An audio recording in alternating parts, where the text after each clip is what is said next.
ஓம் சைராம், ஜெய் சைராம்.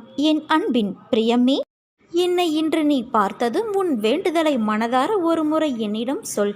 உடனே அது நிறைவேறும்.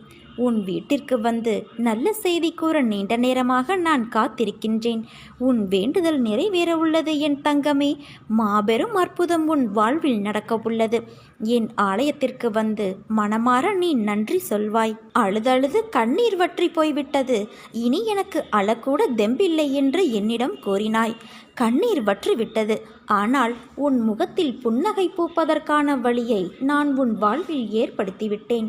இனி உன் முகத்திற்கு கண்ணீர் பொருந்தாது. புன்னகைதான் இனி அணிய வேண்டிய ஆபரணம். உனக்காக சில உருவில் நான் வருவேன். உனக்கு புன்னகை தருவேன். உனக்கு நீண்ட நாளாக முடியாத காரியம் ஒன்று நிறைவேறப் போகிறது. நான் முடித்து தரப்போகிறேன். நாம் இருவரும் இணைந்தே அதை முடிக்கப் போகிறோம். கவலை கொள்ளாதே குழந்தையே. அந்த வேலைக்கான பணியை துவங்குவதற்கு நீ ஆயத்தமாக இரு. நித்தமும் ஒவ்வொரு குழப்பம், புதிய புதிய எண்ணங்கள், அவைகள் உன்னை ஈர்க்கும். அதை தாண்டி வழியில் ஏற்படும் தடங்கல்கள், இவைகள் எல்லாம் உன்னை மாற்றத்தான். அதை தெளிவாக புரிந்து கொள். ஒரு விஷயம் முன் நடக்கிறது என்றால் அதை எதிர்கொள்ள நினை. தப்பித்து ஓட பார்த்தால் அது உன்னை துரத்தத்தான் செய்யும். நீ ஓடும் ஒவ்வொரு நேரமும் அதனால் வழிகளுக்கு ஆளாவாய். அதற்கு நீ அதை ஏற்று அதில் பக்குவப்பட்டு அதை தாண்டி வருவதில்தான் உண்மையான வாழ்வின் சாராம்சம் அமைந்துள்ளது. நிகழ்வு என்ன நடந்தாலும் உன் மனம் தெளிந்த நீரான கடல் போல சமாளவாய் நிற்க வேண்டும். கடல் சிற்றத்தால் பொங்கி வரும் தண்ணீர் உள்ளே செல்லும். என்றைக்காவது கடல் நீர் வற்றியது என ஒரு நிகழ்வு நடந்துள்ளதா?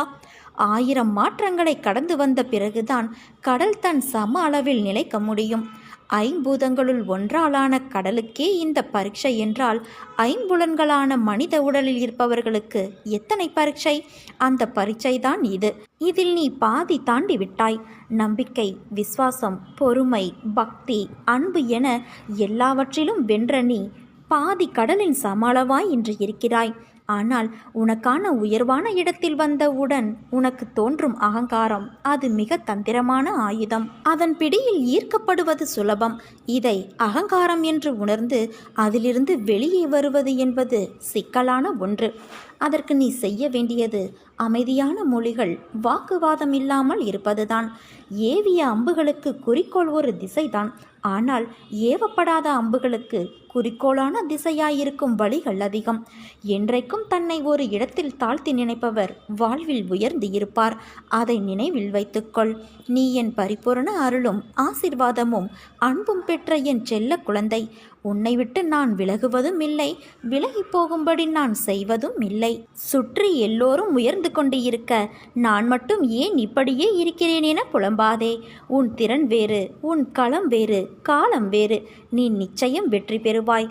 அதற்கான காலம் மிக அருகில் உள்ளது குழந்தையே. நம்பிக்கை இழக்காமல் முன்னேறு. சரியாக நாளை மதியம் 3 மணிக்கு நான் உன்னை தேடி வருவேன். ஆனால் என் நிஜ ரூபத்தில் வருவேன் என்று எதிர்பார்க்காதே. எந்த ரூபத்திலும் நான் உனக்காக வருவேன். உனக்காக பல விஷயங்களை நான் விரைந்து செய்யப் போகிறேன். இனியும் உன்னை நான் காக்க வைக்க மாட்டேன் குழந்தையே. சகலமும் உடனே பெறப்போகிறாய். எந்த ஒரு வேண்டுதலையும் வைக்காமல் என் பெயரை மட்டும் நீ மனதார ஒரு முறை பதிவிட்டு விடு குழந்தையே. எவ்வளவுக்கு எவ்வளவு மனம் திறந்து மற்றவருக்கு நல்லது செய்கிறாயோ அந்த அளவு உன் மனம் தூய்மையாகிவிடும். கடவுள் அதில் இருக்கிறார் என்பதை நீ மறவாதே. உன்னை புரிந்து கொள்ளாதவர்களுக்காக நீ மனம் புண்பட வேண்டாம். நீ பழகும் எல்லோருமே உன் புத்திசாலித்தனத்தை அங்கீகரிக்க முடியாது. வன்முறை மோசமானது. ஆனால் அடிமைத்தனம் வன்முறையை விட மோசமானது. கற்றவர்களிடம் கற்பதை விட கற்றுக்கொள்பவர்களிடம் கற்றுக்கொள்ள வேண்டும். தன் அச்சத்திலிருந்து மீண்டு வருபவர்தான் உண்மையிலேயே சுதந்திரமானவர். நமக்கு நாம் தான் உண்மையான எதிரி. நம் கோபம், அவசரம், பதட்டம், பேராசை ஆகியவைதான் நமக்கு எதிரிகளாக இருந்து செயல்படுபவை. கோபம் எதிரிகளை ஏற்படுத்துவதோடு நின்று விடுவது கிடையாது. அது நமக்கு வேறு வடிவத்தில் திரும்பி வருகிறது. பதற்றம் ஏன் ஏற்படுகிறது என்று ஆராய்ந்தால் அதற்கு முக்கிய காரணம் திட்டமிடாமைதான். கோபத்தை காட்டிலும் அருவருப்பாக வேறு எதுவும் இருக்க முடியாது. கோபம்தான் அவலட்சணம் என்பதை மனிதன் உணர வேண்டும். யார் தங்களின் கீழ் பணிபுரிபவர்களிடம் அதிக கோபத்தை காட்டுகிறார்களோ அவர்கள் தனக்கு மேலே உள்ளவர்களிடம் அதிகமாக குலைபவர்களாக இருப்பார்கள். ஒழுங்குமுறையற்ற வாழ்க்கையை வாழ்பவர் எல்லா செயல்களிலும் பதற்றமடைகிறார். இந்த உலகில் எல்லாமுமே நம்முடைய விருப்பப்படியும் நம்முடைய திட்டத்தின்படியும் நடக்கப் போவது இல்லை.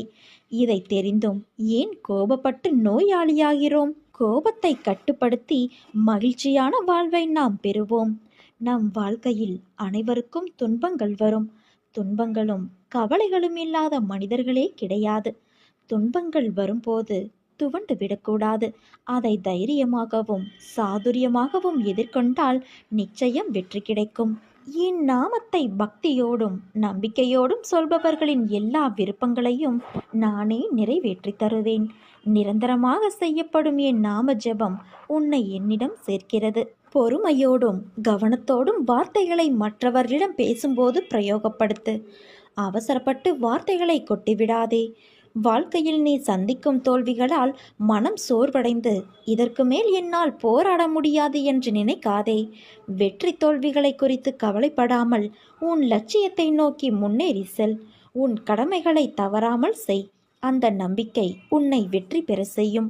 ஒரு காரியத்தை செய்யும் முன் என்ன செய்கிறோம், எதற்காக செய்கிறோம் என்ற தெளிவோடு செய்தால் அதில் நீ தோல்வியை உற்றாலும் அது உனக்கு ஒரு பொருட்டாக இருக்காது. அந்த அனுபவமே உனக்கு மீண்டும் அந்த செயலில் முயற்சித்து வெற்றி பெற செய்யும். இவ்வுலகில் எல்லோருக்கும் எல்லாவற்றிலும் சரியான செயல்பாடோடு இருக்கும் உடலோ மனமோ இல்லை. அந்த வகையில் அனைவரும் ஏதோ ஒரு விதத்தில் ஊனமுற்றவர்கள்தான். அதனால் மற்றவர்கள் உன் ஊனத்தை குறை கூறுவதை கேட்டு வருந்தாதே குழந்தையே. அவர்களும் ஏதோ ஒரு வகையில் ஊனமுற்றவர்கள். எது உன் கடமையோ அதை ஆனந்தமாக விரும்பி பிரியமோடு செய். அப்போதுதான் உனக்கே ஓர் உத்வேகம் இருக்கும். வாழ்விலும் வெற்றிகள் குவியும். என் வார்த்தைகள் மீது நம்பிக்கை வைத்து செயல்படு. வரும் காலத்தில் நீ விரும்பிய அனைத்து வளங்களையும் பெறுவாய். உன் அம்மாவாக அப்பாவாக நான் என்றும் உனக்கு துணை இருப்பேன் என் குழந்தையே. உன் பிரார்த்தனை நிறைவேறியது. எல்லோரும் ஒரு சேர உன்னை கைவிட்டாலும் இல்லை என சொல்லி கை கழுவி விட்டாலும் என் கைகள் உன் கைப்பற்றும். கடைசி வரை உன்னை காப்பாற்றும். தன் குடும்பம் என்ற ஒரு 10 பேர், தன் நண்பனும் பகைவனும் என்ற ஒரு 10 பேர், தன் தொழிலில் ஒரு 10 பேர், தனது வீதியில் ஒரு 10 பேர், தனது ஜாதியில் ஒரு 60 பேர், இந்த 100 பேரின் நடுவில் தன்னை உயர்த்தி காட்டிக்கொள்வதும் பாசமாக, நட்பாக, அன்பாக, வீரனாக, நல்லவனாக காட்டிக்கொள்வதுமே மனித வாழ்வின் குறிக்கோள் என்று நீ நினைத்து கொண்டு இருக்கிறாய். எல்லாவற்றையும் அவர்களோடு ஒப்பிட்டு பார்த்து அதைவிட ஒரு படியாவது அதிகமாக இருக்க வேண்டும். அப்போதுதான் மதிப்பு என்று போலியான வாழ்க்கை வாழ கட்டாயப்படுத்துகிறது. அவன் அப்படி இவன் இப்படி என்று பிறரை விமர்சனம் செய்ய சொல்கிறது. பொருளாதார ரீதியாக தன்னிறைவு அடைந்ததும் பிறரை ஏளனமாக கேவலமாக நினைக்க சொல்கிறது. இந்த 100 பேரின் நடுவில் ஏற்படும் அவமானமும் கோபமும் கௌரவமும் மட்டுமே ஒருவனை பாதிக்கிறது.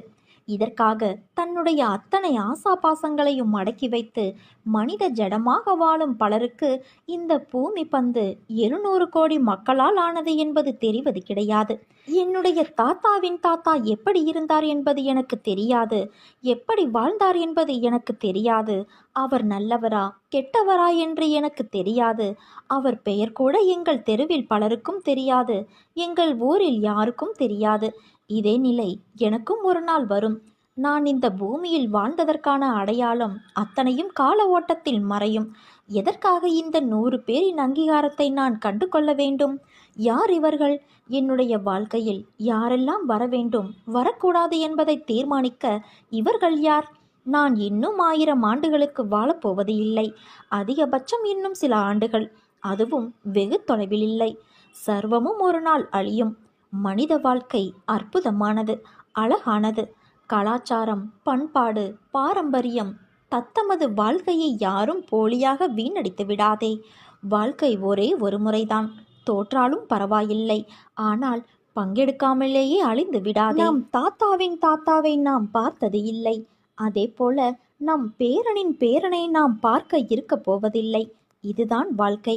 பிறரை வஞ்சிக்காமல் தொந்தரவு செய்யாமல் எவ்வளவு முடியுமோ அவ்வளவு மகிழ்ச்சியாக வாழ்ந்துவிட்டு போ.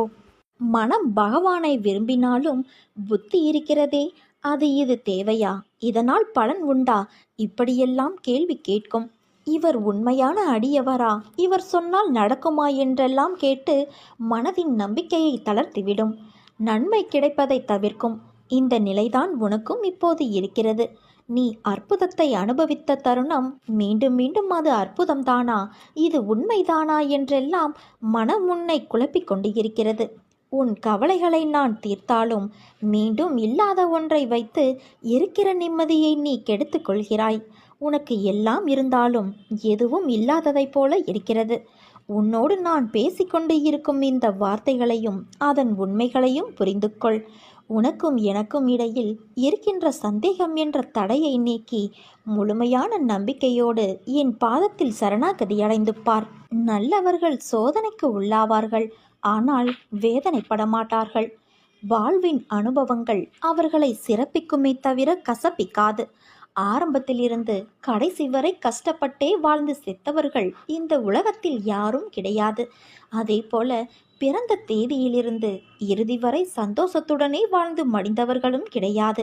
கஷ்டப்படுகிறவர்களுக்கு, துன்பம் அனுபவித்தவர்களுக்கு ஆண்டவன் ஒரு நாளும் உதவாமல் போக மாட்டார். எப்பொழுதுமே கஷ்டப்படட்டும் என்று யாரையும் ஆண்டவன் அப்படியே விட்டுவிடவும் மாட்டார். விதிக்கப்பட்ட தடைக்கற்கள் தரும் பாடங்களே போராட்டங்களிலும் மன வலிமை வரும். சோதனைகள் என்பது மனோதிடத்தை அதிகரிக்க உதவும். சில சமயங்களில் அவர் நம்மை கைவிட்டு விடுவாரோ என்று தோன்றுகிறது அல்லவா? ஏனென்றால் நாம் அவரை காண முடிவது இல்லை. சோதனை வேளைகளில் நாம் காண முடியாதவாறு அவர் நம்மோடே இருக்கின்றார். அவருடைய கண்கள் எப்போதும் நம்மை நோக்கி இருக்கிறது. கடவுளை நம்பு, அவர் நல்லவர்களை ஒருபோதும் கைவிட மாட்டார். என் லீலைகள் உன் வாழ்க்கையில் எந்த வகையிலும் ஊடுருவும். அதை இதுதான் என்று உன்னால் யோசிக்க முடியாததாய், ஆச்சரியமுடையதாய் அமைத்து உன் வாழ்க்கைக்கு நான் கொடுப்பேன். விழுந்து விடுவேன் என்ற பயத்துடன் ஓடாமல், விழுந்தாலும் எழுந்து விடுவேன் என்ற நம்பிக்கையுடன் ஓடு. வாழ்க்கையில் தடுமாற்றமே இருக்காது. எனதன்பு குழந்தையே, கலங்காதே. உனக்கான நேரங்கள் தொலைவில் இல்லை. அது உன்னை தேடி வந்து கொண்டு இருக்கிறது. பிள்ளைகளின் நலம் விரைவில் சீராகும். நான் கம்பீரமாக உனது மனதிலும் உனது இல்லத்திலும் அமர்ந்து கொண்டு இருக்கிறேன். ஏன் உனக்கு தெரியவில்லையா? நீ மனதில் நினைத்தாலே போதும். தினமும் என்னை பூஜித்தால்தான் உன்னை நான் நினைப்பேனா? இல்லை, யோசித்துப்பார். நீ இன்று இருப்பதை விட இதற்கு முன்பு பல வேதனைகள், மனக்கசப்புகள், உறவுகளுடன் பூசல்கள், ஆசையாசையாய் வாங்கியதும் கைவிட்டு போனது என நிம்மதியை இழந்தாய். ஏன் தினசரி வாழ்க்கை நடத்துவதற்கு நீ பட்ட கஷ்டங்கள் போதுமப்பா, இந்த வாழ்க்கை போதும் என்று அழுது புலம்பினாய். அதையெல்லாம் மறந்து விட்டாயா? அனைத்தும் நான் அறிவேன். அனைத்தும் நன்மைக்கே. இன்று எப்படி இருக்கிறாய்? தினமும் என்னை பூஜித்தாய். ஆனால் நான் உன்னிடத்தில் எப்படி வந்து சேர்ந்தேன்? நீ எனது பொக்கிஷம். எனது அனுமதியின்றி எவரும் உன்னை தொட முடியாது. இனி நீ நினைத்த வாழ்க்கை உனக்கு கிடைக்கும். என் வாக்கு என்றுமே பொய்யாகாது. உறவுகள் உன்னை பாராட்டும். பிள்ளைகள் உனக்கு பெருமை சேர்ப்பர். பொறுமையாக இரு என் தங்கமே. நான் எனது அதிசயத்தை நிகழ்த்துவேன். உன் மனநிலை இன்று தெளிவான நீரைப் போல, மேகத்தைப் போல இருந்தது. உன் மனதில் உள்ள எண்ணங்கள் இன்று பிரதிபலித்த விஷயங்களை நான் உணர்கின்றேன்.